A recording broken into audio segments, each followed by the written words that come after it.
कालचा गोंधळ बरा होता तर कालचाही गोंधळ बरा नव्हता आणि परवाही गोंधळच होता.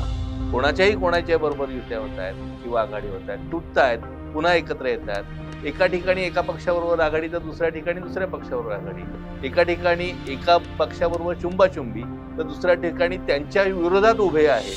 असं सगळं संमिश्र चित्र आणि गोंधळ तू जो शब्द वापरला तर हे अनेक दशकं इथं चालूच आहे की ही गोंधूपणा, अपरिपक्वता नाही. अपरिपक्वता म्हणजे काय? समज नाहीये. तुम्ही आयुष्यभर राजकारण केलं, ज्या तत्वानी तुम्ही लोकांकडे जाऊन मतं मागितली, त्या तत्वांच्या विरोधात जी मंडळी आहे त्या मंडळी बरोबर तुम्ही चुंबाचुंबी करता. त्या मंडळीत बरोबर सत्तेसाठी, निवडणुकीसाठी किंवा निवडणुकीनंतर एकत्र येता, कारण सत्ता मिळवण्यासाठी. याला विरोध नाही. नमस्कार, टॉप न्यूज मराठीमध्ये आपलं स्वागत. मी अरुण मेहत्रे आणि आपण पाहतात आमचा निवडणूक विशेष कार्यक्रम पंचायत.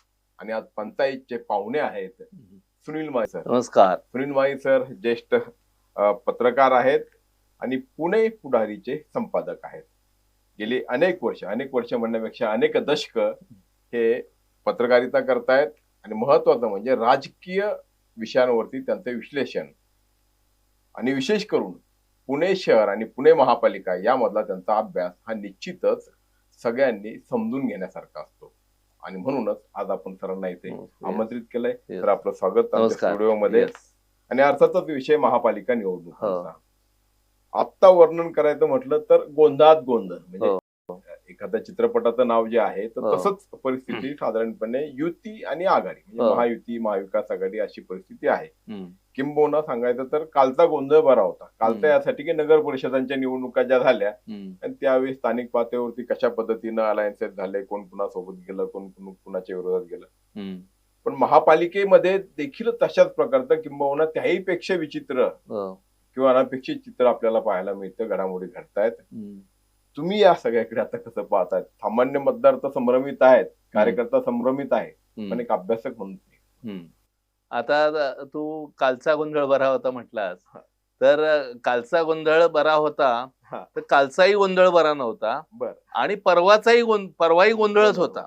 बरा कोणत्याच गोंधळाला म्हणता येणार नाही, कोणत्याच पातळीचे. आता असं बघ की तू आता म्हटलं की आघाड्या होत आहेत, युत्या होत आहेत, कोणाच्या बरोबर युत्या होत आहेत किंवा आघाडी होत आहेत, तुटतायत, पुन्हा एकत्र येत आहेत. एका ठिकाणी एका पक्षाबरोबर आघाडी तर दुसऱ्या ठिकाणी दुसऱ्या पक्षाबरोबर आघाडी. एका ठिकाणी एका पक्षाबरोबर चुंबाचुंबी तर दुसऱ्या ठिकाणी त्यांच्या विरोधात उभे आहेत. असं सगळं संमिश्र चित्र आणि गोंधळ तू जो शब्द वापरला तर हे अनेक दशकं इथे चालूच आहे आणि अनेक पातळ्यांवर आहे. आता आपण राज्य पातळीचं जर बघितलं ना तर 1978 मध्ये पुलोदचा प्रयोग शरद पवारांनी केला. शरद पवारांनी पुलोदचा प्रयोग जो केला तर काँग्रेसमधनं बाहेर आले आणि जनता पक्ष आणि समाजवादी आणि या लोकांबरोबर ते गेले. आता या जनता पक्षामध्ये जरी हिंदुत्ववादी जनसंघ प्रत्यक्ष जरी नव्हता तरी अटल बिहारी वाजपेयी जनता पक्षाचे सदस्य होते आणि त्यांचा सक्रिय सहभाग होता पुलोद स्थापनेला.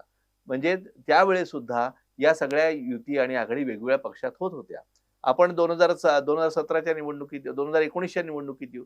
2019च्या निवडणुकीत आपण जर राज्य पातळीचं आता बघितलं तर भारतीय जनता पक्षाला आणि शिवसेनेला सरकार स्थापन करणं शक्य होतं, पण हिंदुत्ववादी शिवसेनेला धर्मनिरपेक्ष राष्ट्रवादीनं पाठिंबा दिला, महाविकास आघाडीनं पाठिंबा दिला आणि एक विचित्र अशी आघाडी आपल्या राज्यात अस्तित्वात आली. 2023ला बघा, 2023ला राष्ट्रवादी काँग्रेसमधल्या अजित पवारांनी म्हणजे जे कायम आपण म्हणतात की फुले शाहू आंबेडकरांचा महाराष्ट्र, पुरोगामी आहोत, हिंदुत्ववादाला आमचा विरोध आहे किंवा त्या पक्षांबरोबर आम्ही जाणार नाही, त्यांनी भारतीय जनता पक्षाबरोबर मांडीला मांडी लावून सत्तेत गेले, उपमुख्यमंत्री झाले. महापालिकेत जर आपण आलो तर महापालिकेमध्ये आता पुणे महापालिकेचं उदाहरण घेऊ. पुणे महापालिकेमध्ये 2007 मध्ये सुरेश कलमाडी काँग्रेसचे आणि काँग्रेस यांना दूर ठेवण्यासाठी चक्क राष्ट्रवादी काँग्रेसनी भाजप आणि शिवसेना यांना साथ दिली. म्हणजे ज्या पक्षांच्या तत्वांविरोधात ते लढले त्या पक्षांना साथ दिली, कारण काँग्रेसला त्यांना सत्तेपासून दूर ठेवायचं होतं. आणि पुणे पॅटर्न नावाचा एक वेगळा पॅटर्न आला. वेगवेगळ्या पातळ्यांवर हे गोंधळ तू म्हणतो त्या पद्धतीनं परवाही होते, कालही होते, राज्यातही होते, महापालिकेतही आहेत. कालच्या तुझ्या म्हणण्यानुसार नगरपालिका नगरपंचायतीत झाले आणि आजच्या महापालिकेत सुद्धा ते आहेत. गोंधळात सुसंगती आहे त्यांची, पण तो गोंधळ आहे ही गोष्ट खरी आहे. गोंधळात सुसंगती आहे एवढाच भाग सकारात्मक पण आहे म्हणजे पण आता बघा की निवडणुका अवघ्या 2 आठवड्यावरती आल्या, म्हणजे काय 17-18 दिवस ज्याला म्हणता येतील असे. तर अशा परिस्थितीत देखील या पक्षांचं अजून काही ठरत नाही, कुणी कुणासोबत जायचं, कुणी कुणा विरोधात जायचं. तर म्हणजे ठीक आहे, वैचारिक भूमिका, विचारसरणी, तत्व हे सगळं बाजूला ठेवू नये, निवडणुकांना सामोरं जात असताना देखील हा गोंधळ कायम असणं, तर ही या पक्षांची अपरिपक्वता म्हणायची का? कारण अपरिपक्वता नाही वाटत मला. काय सांगतो की ही भोंदूपणा आहे, अपरिपक्वता नाही. अपरिपक्वता म्हणजे काय? समज नाहीये, लहान मुलाला समज नाहीये, बाळबोधपणा आहे, कळत नाहीये, भाबडेपणा आहे, अज्ञान आहे, तो अपरिपक्व असतो. हा निव्वळ भोंदूपणा आणि संधी साधूपणा आहे. तुझं आता जसं म्हटला की काही दिवस उरलेले आहेत आणि तरी यांना कोणाबरोबर जावं, कुठं कोणाबरोबर जावं हे कळत नाही किंवा अजून यांचं ठरत नाही. हे काय आहे? हे आहे यांचा भोंदूपणा, की जास्तीत जास्त सत्ता आपल्याला ओरबाडायची आणि त्यामध्ये तत्वभ्रष्टता, म्हणजे भोंदूपणा, तत्वभ्रष्टता आणि संधी साधूपणा हे सगळं बेमालूमपणे एकत्र आलंय. तत्वभ्रष्टता काय? हे बघा, युती आणि आघाडी याला विरोध नाहीये.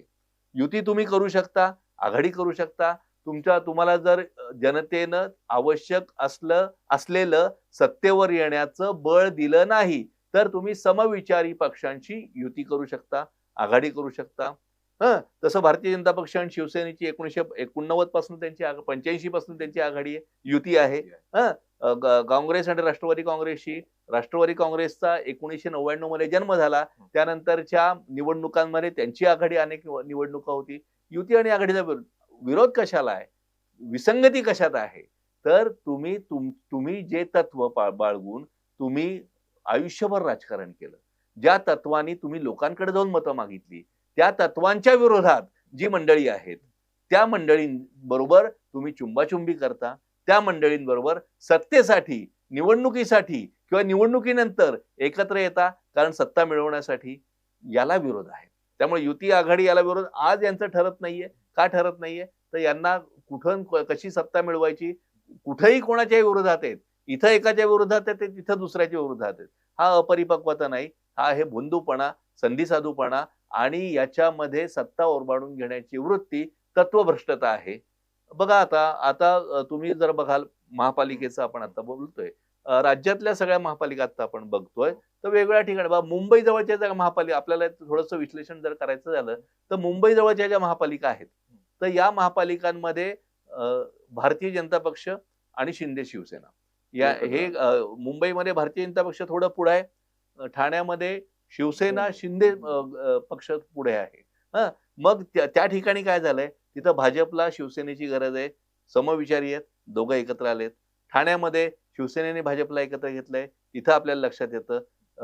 नाशिकमध्ये आपण आलो, नाशिकमध्ये भाजप मोठा आहे, पण नाशिकमध्ये गंमत काय झाली बघा, भाजपला विरोध करण्यासाठी तिथं शिंदे शिवसेना आणि अजित पवार एकत्र. आता मुंबईत काय झालं, मुंबईमध्ये अजित पवारांची गरज नाहीये, त्यामुळे सत्तेमध्ये महायुतीमध्ये अजित पवार यांचा राष्ट्रवादी काँग्रेस पक्ष असून सुद्धा, उपमुख्यमंत्री असून सुद्धा, 2 उपमुख्य त्यांना बाजूला सोडून तिथं फक्त शिंदेंना घेतलंय.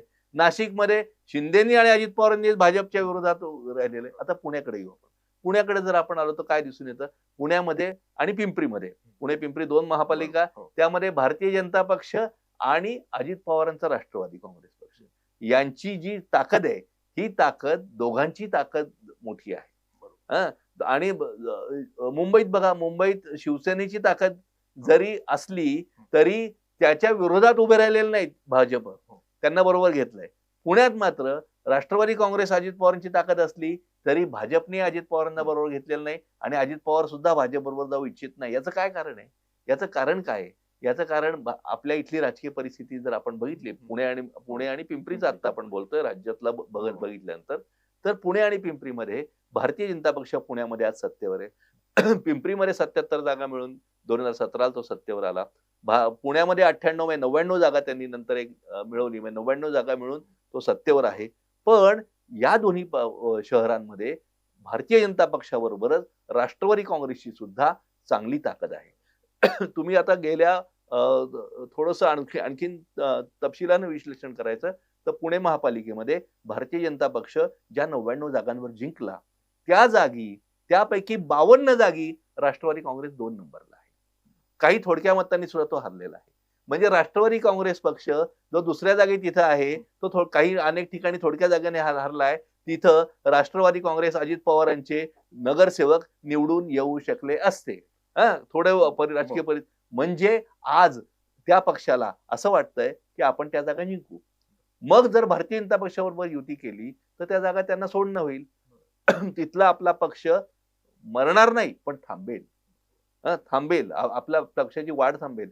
म्हणून हे दोन्ही पक्ष एकमेकांबरोबर इथं युती करायला मागत नाहीत. दोन्ही पक्ष युती एकमेकांसमोर उभे आहेत. बरोबर. पुण्यात सुद्धा आणि पिंपरीमध्ये सुद्धा. पण ही सगळी जी आहे ही त्या ठिकाणच्या परिस्थितीनुसार घेतलेली भूमिका आहे.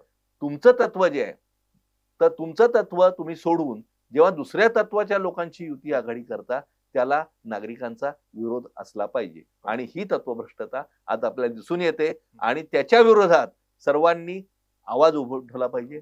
पत्रकारांनी नागरिकांना सुद्धा हे पसंत नाही हे त्यांना कळवलं पाहिजे. म्हणजे सोयीस्कर भूमिका हे राजकीय पक्ष आणि त्यांचे नेते घेतात हे साधारणपणे आपल्याला म्हणायला लागेल.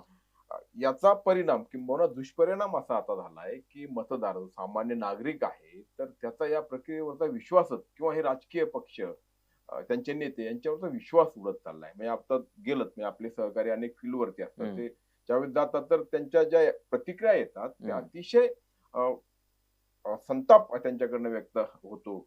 आणि हे लोक काही काम तुम्ही जसं म्हटलं की ही जी भोंदूगिरी जी आहे ती नागरिकांच्या देखील लक्षात आली आणि त्याचा परिणाम म्हणजे दुष्परिणाम प्रक्रियेवरचा विश्वास उडणं हे खूप वाईट आहे. त्याच्यावर नागरिकांचा प्रक्रियेवरचा विश्वास उडाला आहे असं काय म्हटलं जातं. नागरिकांच्या मनात ते नाही असं मी म्हणत नाही. ते असतंही. पण नागरिक दुर्दैवानं मतपेटीद्वारे त्या काय ईव्हीएम द्वारे मतयंत्राद्वारे नागरिक आता व्यक्त करत नाही. ही खूप शोकांतिका आहे. आणि ती का व्यक्त करत नाही 2-3 कारणं त्याला आहेत. म्हणजे एक तर आता बघा एक तर इलेक्टिव्ह मेरिट असं आपल्याकडे म्हटलं जातं. निवडून येण्याची क्षमता. निवडून येण्याची क्षमता जी आहे ते निवडून येण्याची क्षमता म्हणजे काय तर तो माणूस तिथली मतं आपल्याकडे खेचून घेऊ शकतो. त्या माणसाची पार्श्वभूमी काय आहे हे न पाहता त्या माणसाला लोक मतं देतात. लोक म्हणतात की अहो काय गुंड निवडून येतात. हो काय यांना काय अर्थ आहे. किती चोर निवडून येतात गुंड निवडून येतात. कोण निवडून देतं तुम्हीच निवडून देता. निवडून तुम्हीच देता. मग आणि इलेक्टिव्ह मेरिट म्हणजे काय तर चांगल्या चारित्र्याची मंडळी जी आहेत ती जर अपक्ष उभी राहिली नागरिक त्यांना मत देत नाही. त्यांना त्या अशीच मंडळी हवी असतात की जी हा पहिला नागरिकांनी स्वतः सुधारला पाहिजे. दुसरं एक अत्यंत महत्वाचा मुद्दा मी गेल्या निवडणुकीत मांडला होता पण चॅनलच्या पुढे मी आता आज पहिल्यांदा मांडतो या निवडणुकीत. बघा ही जी आणि त्यावर कुणी बोलत नाही. हे सगळे विरोधी पक्ष काँग्रेसपासून बाकी सर्व विरोधी पक्ष हे ईव्हीएम वर जी टीका करतात ती एका कारणाने करतात की ईव्हीएम फ्रॉड केलं. ईव्हीएम मध्ये काय गडबड गोंधळ केला. ईव्हीएम बदललं असं करतात. मला ईव्हीएमचा दुसरा मुद्दा मांडायचा आहे जो कुणी मांडत नाही तो तुमच्या समोर आज मी पहिल्यांदा या निवडणुकीत मांडतो. तो काय आहे बघा तू पण आता 20-25 वर्ष पत्रकार आहेत. अनेक निवडणुका तू बघितलेल्या आहेत. ज्यावेळी कागदावर मतपत्रिका होती तेव्हापासून तू बघितलेला आहे. एक सगळ्यात मोठा या ईव्हीएम पद्धतीचा तोटा धोका आणि दोष हा लक्षात आला असेल जो पहा या ईव्हीएम मुळे आपलं मतदान हे गुप्त उरत नाही. या गुप्त मतदान आपण म्हणतो गुप्त मी कोणाला मत दिलंय कोणाला कळत नाही. मी मत देऊ निर्भयपणे मतदान करा तुम्हाला योग्य त्या उमेदवाराला मतदान करा असं म्हणतो आपण. पण मी दिलेलं मत माझ्या उमेदवाराला कळतं हे ईव्हीएमचा दोष आहे. कसं ते बघा. आता तुम्ही बघितलं असेल आपण ज्या वेळेला मतपत्रिका होत्या आणि शिक्के मारले जायचे ताई माई अक्का विचार करा पक्का आणि अमुकवर मारा शिक्का. ते शिक्के मारले ज्यावेळेला जायचे त्यावेळेला त्या मतपत्रिका ज्या होत्या त्यांच्या घड्या घालून त्या बॉक्समध्ये ठेवल्या जायच्या. त्या पेट्या आणल्या जायच्या. आणि तुला आठवत असेल त्या मतमोजणीच्या हौदामध्ये सर्व पेट्या उपड्या केल्या जायच्या, मिक्स केल्या जायचे. भेळ कशी आपण खाताना हो, मिक्स करतो, चटणी हे ते सगळं मिक्स करतो, तशा त्या सगळ्या मतपत्रिका एकत्र केल्या जायच्या. मी दिलेलं मत कुठेही माहित नाही, यांनी दिलेलं मत कुठेही माहित नाही, तू दिलेलं मत कुठेही माहित नाही, आणि मग त्यातनं मतपत्रिका उचलल्या जायच्या आणि त्या मोजल्या जायच्या. म्हणजे माझं मत त्यावेळी गुप्त राहत होतं. आज काय होतं, आज ती मतपेटी आता या सगळ्या मताची यंत्र जी आली ती ईव्हीएम, त्याच्या मोजणीच्या वेळेला तू आतमध्ये असतोस, तू काय बघतो, मी काय बघतो, तर ती यंत्र येतं. हे यंत्र आलं, यंत्र कुठलं, कसबा पेठ, यंत्र कुठलं आलं, काय घोरपडे पेठ, यंत्र कुठलं, सॅलिसबरी पार्क. म्हणजे मतदान केंद्रासहित येतं. मतदान केंद्र 42, तो म्हणजे बूथ, तो 1000 1500 मतांचा जो एक हे असते. तर या 3-4 खोल्यांमधलं ही मतपेटी आहे, हे आहे. आणि मग याचे ही या खोलीतनं आलेलं आहे, या खोलीतनं आलेलं आहे. त्या खोलीत कोण मतदार आहेत, 1000 मतदार आहेत, हे तिथं बसलेल्या प्रत्येक पक्षाच्या प्रतिनिधीच्या हातात दिलेलं असतं. आणि ते बघत असतात, सुनील माळी आले का, आले, ठीक. अरुण म्हेत्रे आले का, आले. अरुण म्हेत्रेच्या नावावर हा कोण मतदान करतोय, हा बोगस मतदार आहे, बरोबर आहे. ते तिथं उभे बसलेले असतात. तर कोणी कोणी मतदान केलं, या 1000 पैकी या 700 जणांनी मतदान केलं, त्याचा कागद त्यांच्याकडे आहे.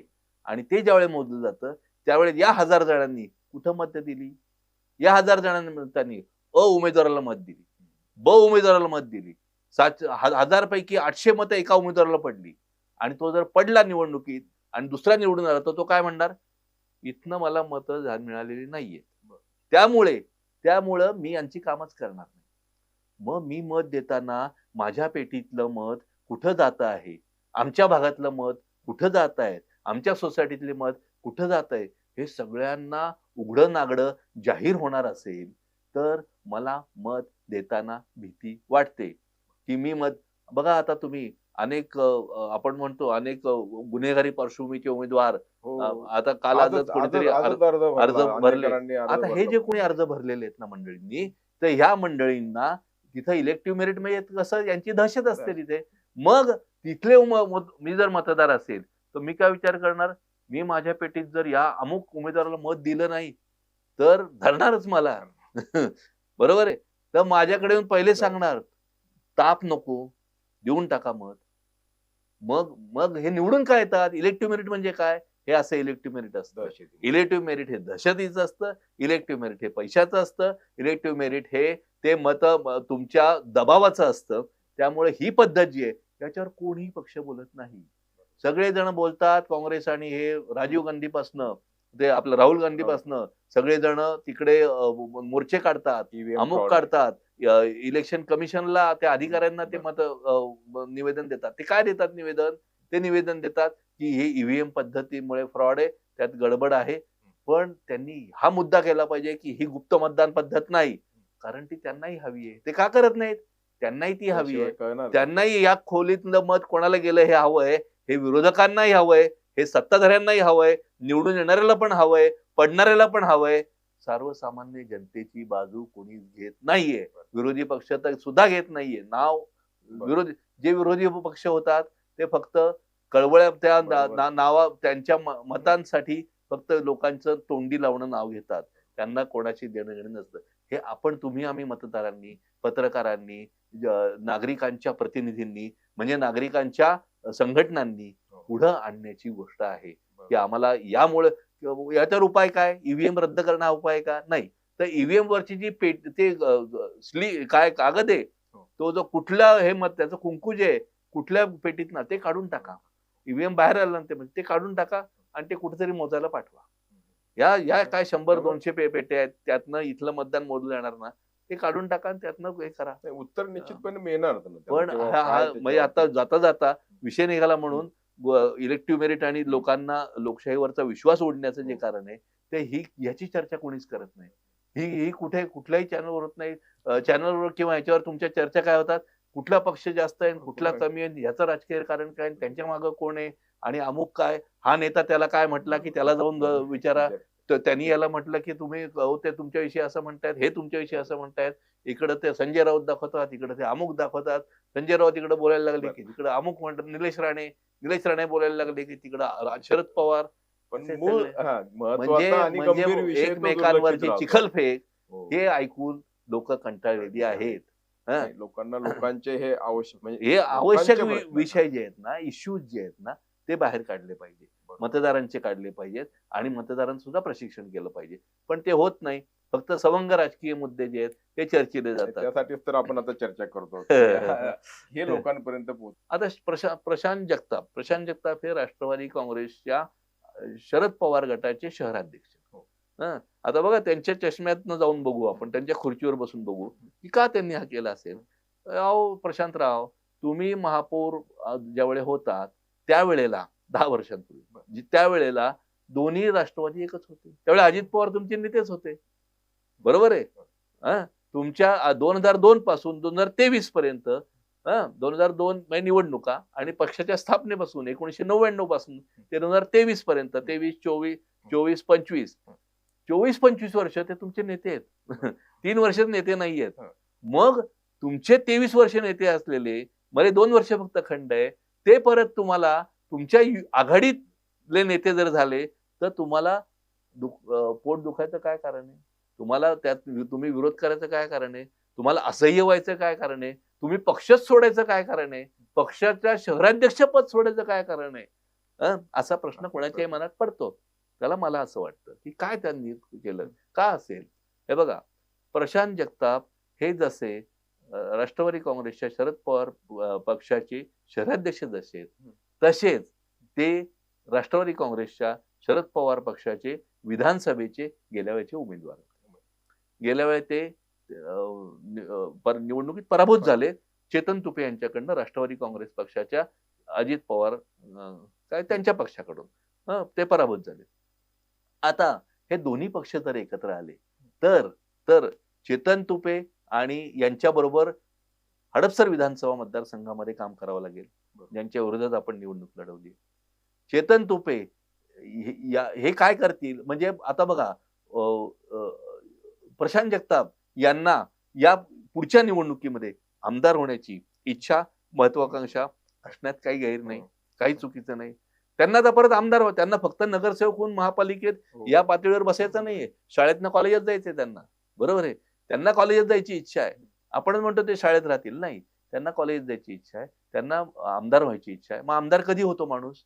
आमदार माणूस जेव्हा होतो जेव्हा त्याच्या कार्यकर्त्यांचा त्या विधानसभा मतदारसंघामध्ये गट असतो, ज्या वेळेला त्याला मानणारे नगरसेवक त्या पक्षाचे त्या विधानसभा मतदारसंघामध्ये अधिक असतात.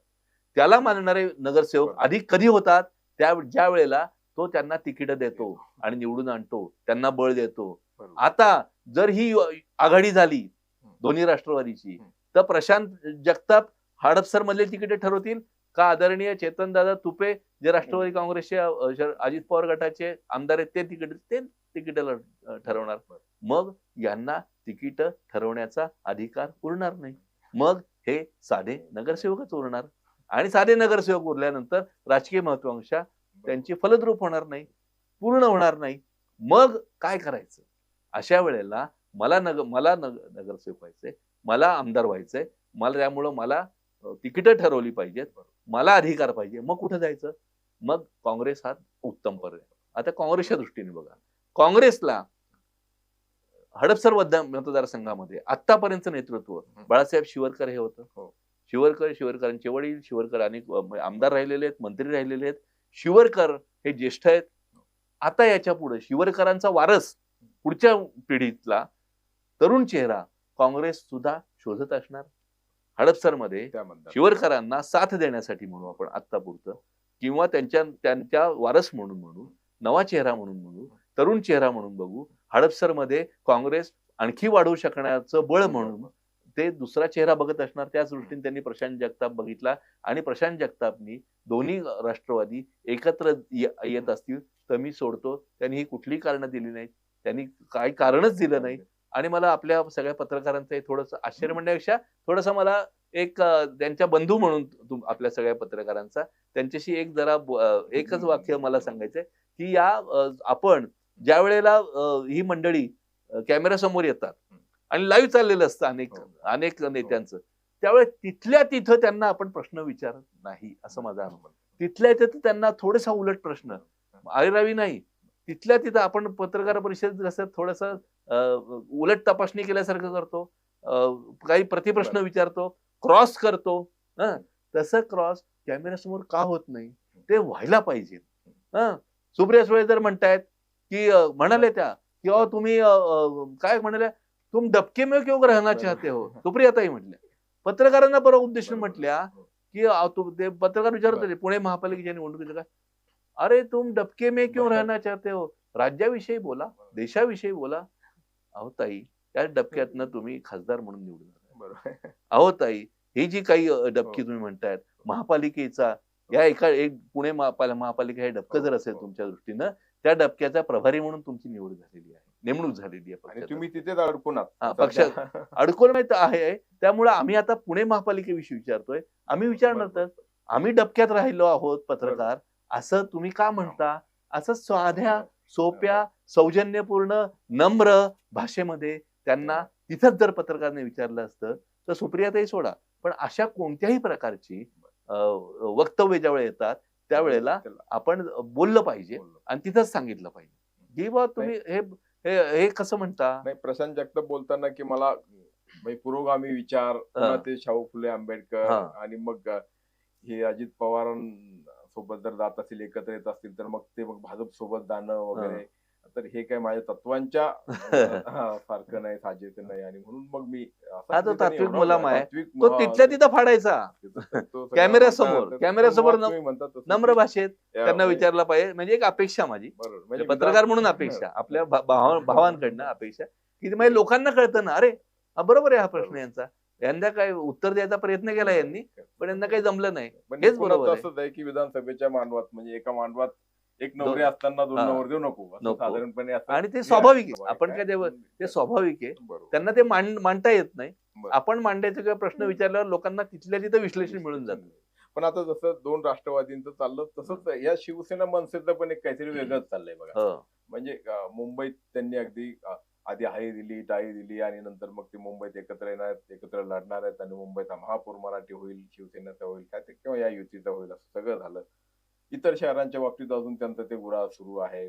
पुण्यामध्ये काय करायचं हा आणखी एक प्रश्न, कारण मुंबईमध्ये तिकडे काँग्रेस वेगळी लढणार आहे आणि पुण्यामध्ये मात्र महाविकास आघाडीच्या बैठकीला जायचंय असं हे होतं. काल लोक गेले नाहीत बहुतेक. म्हणजे गोंधळ एक पार्ट 2 किंवा आणखी एक अंक आहे. आता जसं राष्ट्रवादीचं थोडं विस्तृत आपण बोललो, विश्लेषण म्हणलं फार जड शब्द विश्लेषण बोललो आपण की त्याच्याविषयी, तसं शिवसेना मनसेचं मला काय वाटतं, शिवसेना उद्धवसाहेब ठाकरे, उद्धव ठाकरे हा जो पक्ष जो आहे, या पक्षाला मुंबई महापालिका ही आज सगळ्यात महत्वाची आहे, बरोबर, सगळ्यात प्रतिष्ठेची आहे. जसा पोपटाचा जीव त्या काय नाही, राजाचा जीव जसा पोपटात असतो, तसं शिवसेना उद्धव ठाकरे यांचा जीव म्हणणार नाही, पण त्याचा प्राण नाही म्हणणार नाही, पण त्यांची शक्ती असं म्हणू, त्यांची शक्ती जी आहे ती मुंबई महापालिका. त्यामुळं उद्धव ठाकरे, साहजिकच आहे, आपण जरी शिवसैनिक असतो तरी आपण तेच केलं असतं, साहजिकच आहे की त्यांनी त्यांचा सर्व शक्ती मुंबईत पणाला लावली आणि लावणार, त्यांनी लावावी, पण आपल्या शुभेच्छा, त्यांनी ते लावली. हे मुंबईत ती शक्ती पणाला लावत असताना त्यांना मनसे म्हणजे त्यांचा भाऊच त्यांना येऊन मिळणं आणि येणं, हे मुंबईत त्यांची ताकद वाढणं आहे. आणि राज ठाकरे यांचं वक्तृत्व, उद्धव ठाकरे सुद्धा छान बोलतात, पण राज ठाकरे यांचं वक्तृत्व आणि त्या मनसेची मुंबईतली ताकद, मराठी मतदारांना हाक घालण्याची, भावना खेचण्याची त्यांची शक्ती वगैरे दोघांनी, तर याच्यात मुंबईत त्यांना हवी आहे. मुंबईमध्ये दोघांनी एकत्र आलेले आहेत आणि मुंबई त्यांना जिंकायची आहे. जर मुंबई त्यांच्या दुर्दैवानं त्यांना काही दगाफटका झाला तर त्यांची राजकीय ताकद राज्यातली खूप खाली होणार आहे. राजकारण संपेल असं म्हणत नाही, पण राजकीय ताकद पुन्हा मिळवायला त्यांना प्रचंड परिश्रम त्यावेळेला करावे लागणार आहे. त्यामुळं आता मुंबईची सत्ता टिकवली तर त्यांचं राज्यातलं उद्याचं राजकारण जे आहे ते राजकारण फुलवू शकणार आहेत ते, अशी त्यांची परिस्थिती आहे. त्यामुळं त्यांनी सर्व ताकद, सर्व एकत्रीकरण हे मुंबईत लावलेलं आहे. मनसे आपल्याबरोबर मुंबईत आहे हे त्यांना पुरेसं आहे असं माझं मत आहे. मुंबईच्या बाहेर अनेक महापालिकांमध्ये मनसेची कमी ताकद आहे. नाही असं म्हणत नाही, कमी ताकद आहे मनसेची. त्या महापालिकांमध्ये त्या ठिकाणी जे काही होईल, जिथं महाविकास आघाडी म्हणून करायचं तर करा, जिथं करायचं तर करा, नका करू. इथंही मनसे शिवसेना एकत्र येणार आणि आम्ही लढणार, ताकद कमी असली तरी आम्ही, याची काही गरज नाही. गरज आज मुंबईत आहे, त्यामुळे मुंबईत एकत्र आहे. आणि मला शिवसेनेचं थोडंसं निरीक्षण जे आहे, विश्लेषण निरीक्षण जे आहे ते मुंबई, ठाणे आणि त्या 2-3 महापालिका वगळता इतर महापालिकांकडं त्यांचं आज लक्षच नसावं असं वाटतं आहे. लक्ष नसावं म्हणजे फारसं लक्ष देत नाहीत त्यांच्या डे टू डे तिथल्या देत नाहीयेत. असं एकंदर बाहेरच्या महापालिकांचा त्यांचा ते नाही फार हे करत. त्यांना मुंबई हे महत्वाचं आहे आणि सगळी ताकद ते मुंबईत लावतायत असं मला एक वाटतं. आणि त्यामुळं ते शिवसेना मनसे मुंबईत आहे तर बाहेर आपण सगळीकडे त्याच चष्म्यातनं बघणं हे आपणही बघू नये. म्हणजे नाहीये त्यांची अशी सोयीस्कर भूमिका घेतात किंवा ठरवतात. बरोबर. जसे महाविकास आघाडीचे आपलं महायुतीचे घटक असू द्यात, करेक्ट. तसंच हे पण म्हणजे एनसीपी तसंच आहे. या सगळ्या एकूण निवडणुकीला सामोरं जाताना भाजप हा बऱ्यापैकी त्याच्याकडे स्पष्टता दिसते. म्हणजे असं एक कारण युती आघाडी करण्याबाबत म्हणजे अगदी देवेंद्र फडणवीसांनी काही दिवस आधीच सांगून टाकलं की पुणे आणि पिंपरी चिंचवडमध्ये राष्ट्रवादी आमच्या सोबत नसणार आहे किंवा मुंबईमध्ये आम्ही आणि एकनाथ शिंदे एकत्र असणार आहोत. आणि त्याचा परिणाम असा आहे की आज त्यांची यादी देखील पहिली बाहेर येईल किंवा किती उमेदवार असतील, कुठे कुठे ते लढतील असं सगळं जे आहे. एक कुठेतरी मराठी का हिंदीमध्ये म्हण आहे, तर मराठी करू, पाची बोट तुपात, पाचो उंगलिया घी में. बरोबर, पाचो उंगलिया घी में असं हिंदी म्हणतात. पाची बोटे तुपात. तर पाची बोटे तुपात असलेला भारतीय जनता पक्ष आहे आज. म्हणजे 2014 त्यांनी राज्याची विधानसभा जिंकली. बरोबर आहे. 2014 त्यांनी दिल्ली जिंकली. सगळ्यात महत्वाचं सांगायचं राहील, त्यांनी काँग्रेसची सत्ता उडवून दिल्ली जिंकली, राज्याची विधानसभा जिंकली. 2019 ते 105 आमदार घेऊन पहिला पक्ष आला. बरोबर ना? 105 ना? 105 नाही 19 मध्ये 105 आमदार घेऊन आला आणि सत्तेच्या जवळ पोहोचले. शिवसेनेची थोडा काय दगाफटका झाला म्हणून सत्तेवर गेले नाही, तर मुख्यमंत्रीपद आणि सत्ता भाजपलाच मिळाली असती. 2024च्या निवडणुकी 24च ना, 2024च्या निवडणुकीमध्ये ते 123 पर्यंत पोहोचले. आकडा चेक करून घ्या. 123 पर्यंत पोहोचले. जवळपास स्वतःच त्यांनी सत्ता घेतली होती. 144 का काय लागतात. तर थोडे अपक्षाने 1-2 काय कोणाचे घेतले तर ते एकटे सत्तेवर येऊ शकले, अशी परिस्थिती आहे आज. त्यामुळं देश, राज्य दुसऱ्यांदा, राज्य तिसऱ्यांदा राज्यात आहेत. पुणे महापालिकेकडे येऊ आपण, म्हणजे आता महापालिकांकडे येऊ. मुंबई महापालिकेमध्ये त्यांचे मला वाटतं 94 नगरसेवक आहेत. बघा आहेत, बरोबर आहे. 94 नगरसेवक आहेत. 90च्या वर नगरसेवक आहेत मुंबई महापालिकेमध्ये. पुणे महापालिकेमध्ये 99 नगरसेवक आहेत. 99 नगरसेवक आहेत पुणे महापालिका. पिंपरीत 77 नगरसेवक आहेत. पुणे महापालिकेत सत्ता आहे, पिंपरी महापालिकेत सत्ता आहे. पुणे आता महापालिकांचं बोलतोय आपण, त्यांच्या निवडणुकांचं. आता या निवडणुकांमध्ये आज ते नंबर 1चा पक्ष आहेत. आज अनेक ठिकाणी सत्तेवर आहेत. नाशिकमध्ये सत्तेवर आहे, इकडे सत्तेवर आहे. अनेक महापालिकांमध्ये धुळ्यात सत्तेवर आहेत. धुळे महापालिकेत ते सत्तेवर आहेत. चांगल्या जागा मिळून धुळे महापालिकेत सत्तेवर. अशा अनेक महापालिकेत त्यांची सत्ता आहे आज भारतीय जनता पक्षाची. तर आता पुण्याचं उदाहरणात घेऊ आपण. तर पुण्यामध्ये बघा त्यांना काय गरज आहे.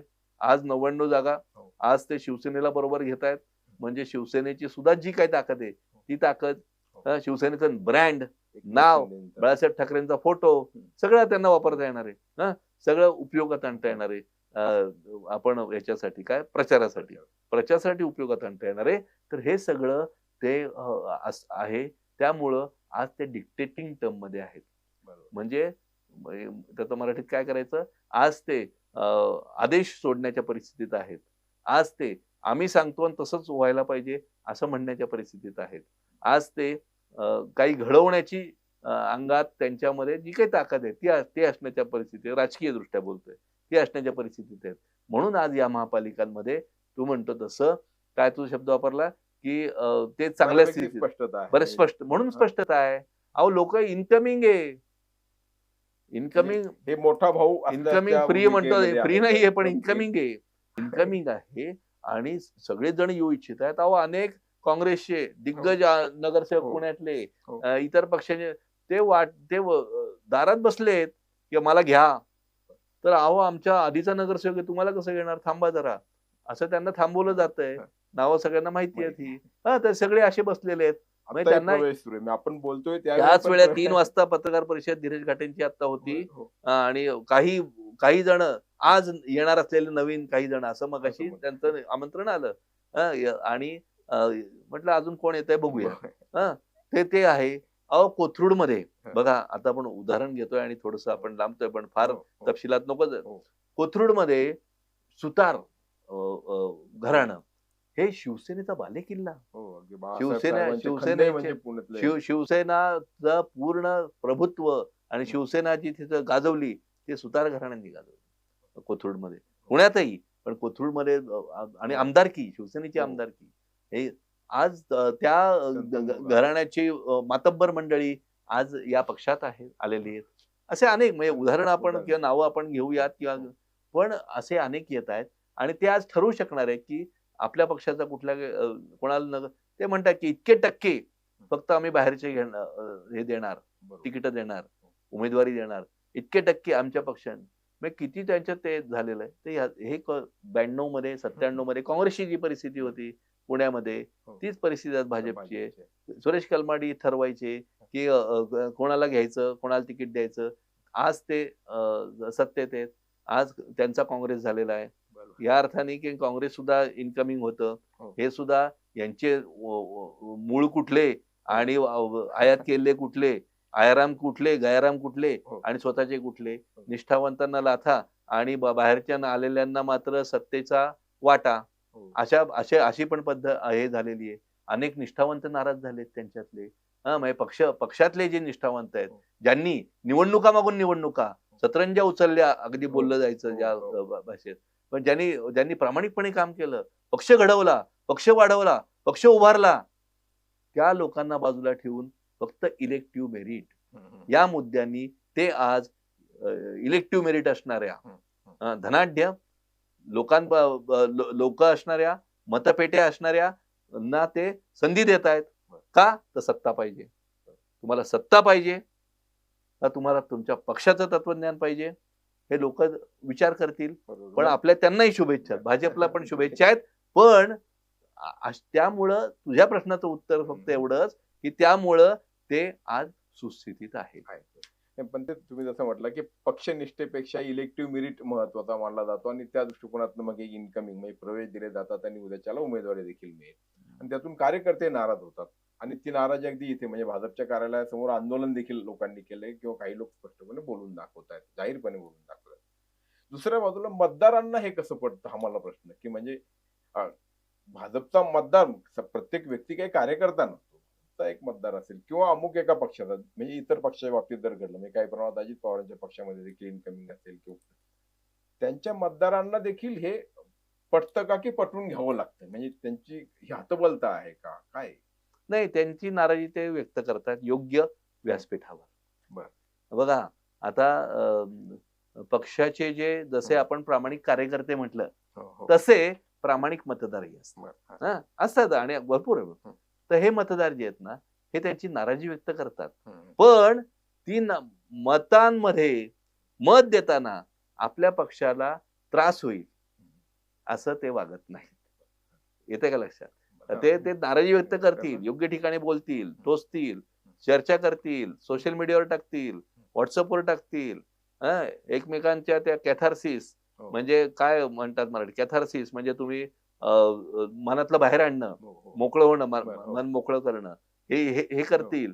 पण याचा अर्थ ते राष्ट्रवादीला नाही मत देणार, काँग्रेसला नाही मत देणार बर का. याचा अर्थ त्यांचा मतदार तिथं जाऊन किंवा काही टक्के मतदान कमी होईल पण तो तिथं जाऊन विरोधी मत देणार नाही. कळलं का? त्या मतदारांना जरी पटत नसलं नाही हे बरोबर नाहीये, ते योग्य ठिकाणी त्यांचं कान ओढायचे प्रयत्न करणार. पण त्यामुळे आणि हे पक्षांना माहिती आहे. पण आता गेल्या 2014च्या आता मोदी लाट जी आहे त्याच्या बाजूनी विरोधात काही जण मोदींचे अंधभक्त आहेत, काही जण अंधविरोधक आहेत. अंधभक्तच असेल म्हणजे अंधभक्त म्हणून आपण काही लोकांची खिल्ली उडवतात भाजपचे मतदार. एक तुम्ही अंधभक्त आहात मोदी. तसे काही म्हणजे मोदींचं सगळंच वाईट किंवा मोदींचं सगळंच चांगलं हे जे दोन गट आहेत ना, यांना बाजूला ठेवलं पाहिजे आपण. या दोन्ही गटांच्या पुढे जाऊन जे चांगलंय ते चांगलंय, जे वाईट आहे ते वाईट आहे. असा निरक्षीर विवेक, असं त्याविषयी तटस्थपणे त्यांचं निरीक्षण, परीक्षण आणि मतप्रदर्शन करणं हवं आहे. पण अंधविरोधक सुद्धा चुकीचे आहेत, ते सुद्धा पटत नाहीत आपल्याला आणि अंधभक्त सुद्धा पटत नाही. म्हणून मोदींचा एक या सगळ्या तटस्थपणाने, निष्पक्षपणाने मोदींविषयी जर बघितले, त्यांच्या लाटेविषयी ते आल्यानंतर त्यांच्यामुळं झालं काय? मोदी नाव, मोदी करिश्मा, मोदी लाट याच्यामुळे झालं काय? सर्व पक्षांच्या मतपेट्या उद्ध्वस्त झाल्या, बालेकिल्ले उद्ध्वस्त झाले आणि एक नवीन जन्माला आलं. काय जन्माला आलं बघा, 2014 पासून तुमच्या लक्षात असं येईल की नवमतदार जो आहे, हा मतदार हा कोणत्याही पक्षाला बांधलेला नाही. पक्षाला बांधलेले असायचे, अमुक झोपडपट्टी यांच्याकडेच जाणार, तमुक झोपडपट्टी त्यांच्याकडेच जाणार.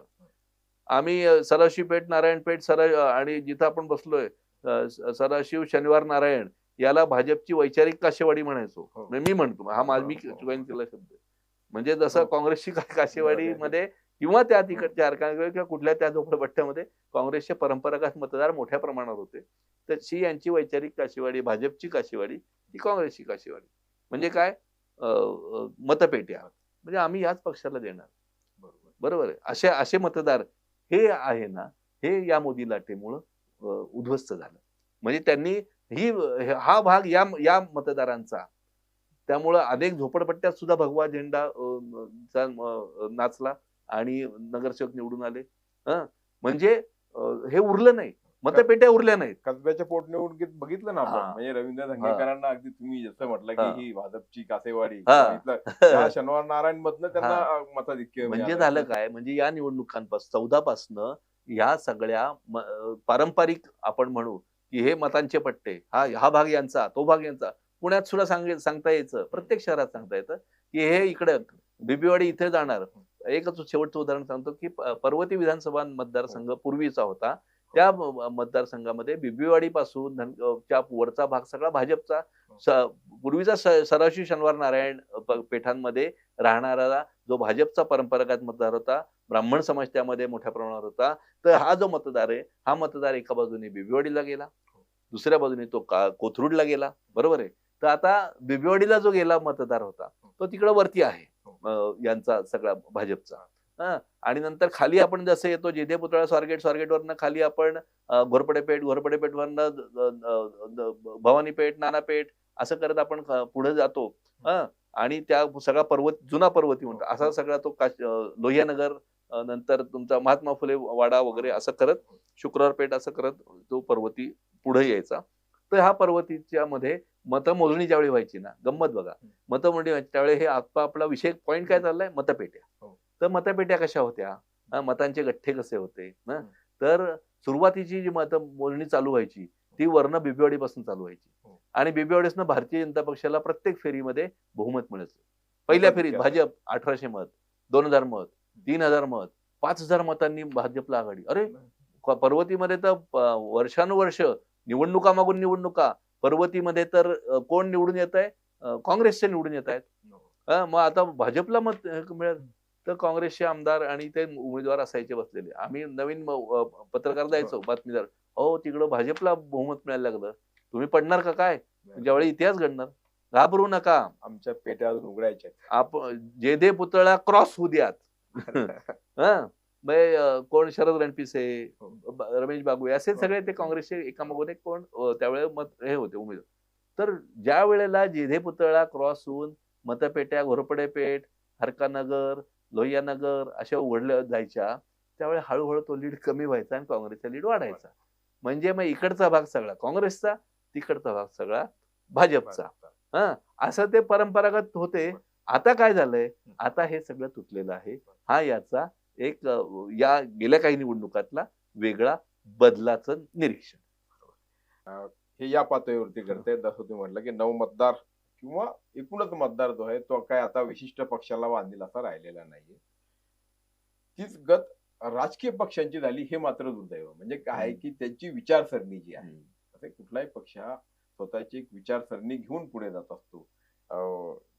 वैचारिक बैठक असते, तर हा पक्षीय वैचारिक बांधिलकीचा जमाना आता संपलाय काय, असा नाही, प्रश्न तुझा प्रश्नात मला थोडस दुरुस्ती का करावी वाटते. मतदारांना प्रत्येक वेळेला त्या राजकीय पक्षाच्या गेल्या 5 वर्षातल्या आणि पुढच्या 5 वर्षातल्या त्यांच्या कामगिरीच्या, होणाऱ्या कामगिरीच्या याच्या आडाखे बांधून आपण कोणाला मत द्यायचं याचं स्वातंत्र्य, अधिकार हा मतदारांना असतो. बरोबर, मतदारांना असतो की मी कोणाला मत द्यायचं आणि त्यांनी तो बजावला पाहिजे. यालाच दिलं तर यालाच द्या असं नाही. पुढच्या वेळेला तुम्ही बदला, माणूस बदला, उमेदवार बदला, आमदार बदला, खासदार बदला किंवा पक्ष बदला. नवीन पक्षाला तुम्ही सत्तेवर आणा आणि ते अपेक्षित राजकीय पक्षांकडून ते अपेक्षित नाही. राजकीय पक्षांची तत्वनिष्ठता म्हणजे तुम्ही बघा, 2 खासदार होते भाजपचे ना, 2 खासदार निवडून आले होते, पण 2 खासदारांनंतर आज तो पक्ष सत्तेवर गेला. बरोबर आहे. नंतर महापालिकांमध्ये बघा, म्हणजे आपण सगळ्या पक्षांचे बघू, कम्युनिस्ट पक्ष आहे, समाजवादी पक्ष आहे, तत्वनिष्ठ होते हो. म्हणजे सत्ता मिळतीये म्हणून दुसऱ्या पक्षाच्या, कुठल्या पक्षाच्या जवळ त्यांनी लांगुलचालन केलं नाही, त्यांच्याशी चुंबाचुंबी केली नाही, त्यांच्याशी तत्वभ्रष्ट आघाडी आणि युती केली नाही. माझा तत्व हे आहे. आणि अनेक म्हणजे कुठलेही ते काय डावे उजवे सोडा, म्हणजे कम्युनिस्ट समाजवादी फक्त तत्व असं नाही. भाजपचे गिरीश बापट बघा, गिरीश बापट भारतीय जनता पक्षाचे आमदार राहिलेले आहेत, महापालिकेत नगरसेवक राहिलेले आहेत, स्थायी समितीचे अध्यक्ष राहिले. ते निवडणुका मागून निवडणुका पडण्याचीच त्यांना खात्री असायची, पडायची. पण त्यानंतर त्यांची वाक्य मला आठवतात. मी ज्यावेळी अगदी नवीन बातमीदार होतो, तर आम्ही जरी पडलो तरी आमचं तत्व हे आहे, आम्ही या तत्व विरोधक म्हणून आम्ही बसणार आहोत. मग आम्ही परत पुढच्या सुरू करणार. ते दुसऱ्या पक्षांच्या बापट सोडा, पण दुसऱ्या पक्षांच्या आहारी हे तत्व म्हणून तुमचं आणि आपण काय केलं पाहिजे, सर्वसामान्य मतदारांनी आपण जे तत्वनिष्ठ आहेत त्यांचा मान राखला पाहिजे. तुमचं तत्व काही असो, तुम्ही हिंदुत्ववादींचे असा तर तुम्ही हिंदुत्ववाद मांडला पाहिजे. तुम्ही कम्युनिस्ट असा, तुम्ही आयुष्यभर कम्युनिस्ट विचारसरणी मांडत राहिली पाहिजे. तुम्हाला पराभव हो वा विजय हो. तुम्ही धर्मनिरपेक्ष काँग्रेस असा, धर्मनिरपेक्षचं तत्व तुम्ही आयुष्यभर मांडत राहिलं पाहिजे. कारण मला ते तत्व पटलेलं आहे, मी त्या तत्वाचा पाईक आहे, त्या तत्वाचं इथं राज्य यावं यासाठी मी कायम आयुष्यभर लढणार आहे. मला सत्ता मिळाली तरी चालेल, मला सत्ता नाही मिळाली तरी चालेल, मला पद मिळालं तरी चालेल, मला पद नाही मिळालं तरी चालेल, पण मला जे तत्व पटलंय तेच मी मांडणार आणि त्या सगळ्यांना सॅल्यूट आहे. मग अशा हिंदुत्ववादी पक्षाला सॅल्यूट आहे, अशा कम्युनिस्ट पक्षाला सॅल्यूट आहे जे तत्व मानतात. पण जे तत्वभ्रष्ट होतात आणि सत्तेसाठी दुसऱ्या तत्वाकडे जातात त्यांना मात्र जोडेच दाखवले पाहिजे. पण असा पक्ष आज औषधालाही शोधून सापडणार आहे का? कारण तत्वांना तिलांजली हीच विचारसरणी किंवा सत्ताकारण हीच विचारसरणी आज बनली आहे. त्यामुळे मतदार संभ्रमित होईल किंवा तो त्याचा राग संताप कुठल्या पद्धतीने काढेल हे आपल्याला माहिती नाही. पण आज कुठला पक्ष असा आहे, म्हणजे अगदी जाता आता शेव, कारण आपल्याला वेळेची मर्यादा, आज असा पक्ष औषधाला तरी शिल्लक आहे का? मग तो भाजप असू द्यात किंवा आणखी इकडे काँग्रेस आणि राष्ट्रवादी काय किंवा शिवसेना काय. नाही, आता पण त्यांच्यात तत्वनिष्ठता यावी यासाठी आपण मतदारांनी केलं पाहिजे. नाही, तुम्ही तत्वनिष्ठच असलं पाहिजे, तुमच्या तत्वाला तुम्ही सोड. जे तत्व भ्रष्ट होतील त्यांना त्यांची जागा दाखवली पाहिजे, म्हणजे ते आपल्या तत्वाला ते चिकटून राहतील. पण या सगळ्या याच्यामध्ये हे जे अधःपतन होत आहे, म्हणजे त्यांचं वैचारिक अधःपतन होत आहे, हे लोकशाहीच्या दृष्टीने मारक आहे आणि ते व्हायला नको. प्रामाणिकपणानं लोकांचा प्रामाणिकपणाच गेलाय, तर प्रामाणिकपणानं त्यांनी आपापल्या भूमिका मांडत राहिल्या पाहिजेत. हीच अपेक्षा आपण या सगळ्या राजकीय पक्षांकडून एक मतदार आणि पत्रकार म्हणून व्यक्त करूया. पण आणि वेळ निघून जाण्याच्या आधी सुधारणा आवश्यक आहे, अन्यथा बाहेरच्या म्हणजे आसपासच्या किंवा शेजारच्या देशांमध्ये, राष्ट्रांमध्ये काय चाललंय हे आपण जगभरामध्ये पाहतो आणि म्हणून आपण शहाणा होण्याची आवश्यकता आहे. मग राजकीय पक्ष असू द्यात किंवा लागल्याची भूमिका निभावणारे आमच्यासारखे पत्रकार असू द्यात, त्याचबरोबरीनं सामान्य नागरिक देखील. सर, आपण स्टुडिओमध्ये आलात आणि खरोखर खूप छान म्हणजे विश्लेषण आणि एकूणच गप्पा. छान, खूप छान वाटलं. धन्यवाद आपल्याला आणि शुभेच्छा. थँक्यू. तुमची car, electric panel, data server आगीपासून सुरक्षित आहे का? नाही? मग आजच बसवा F protect temperature activated fire suppression device. यामध्ये आहे eco friendly non toxic pressurised liquid, जे आग लागल्यास क्षणार्धात ऍक्टिव्हेट होऊन आगीवरती मिळवते नियंत्रण. बसवण्यास अतिशय सोपे आणि सुटसुटीत. टेकालिपचे एक दर्जेदार उत्पादन एफ प्रोटेक्ट.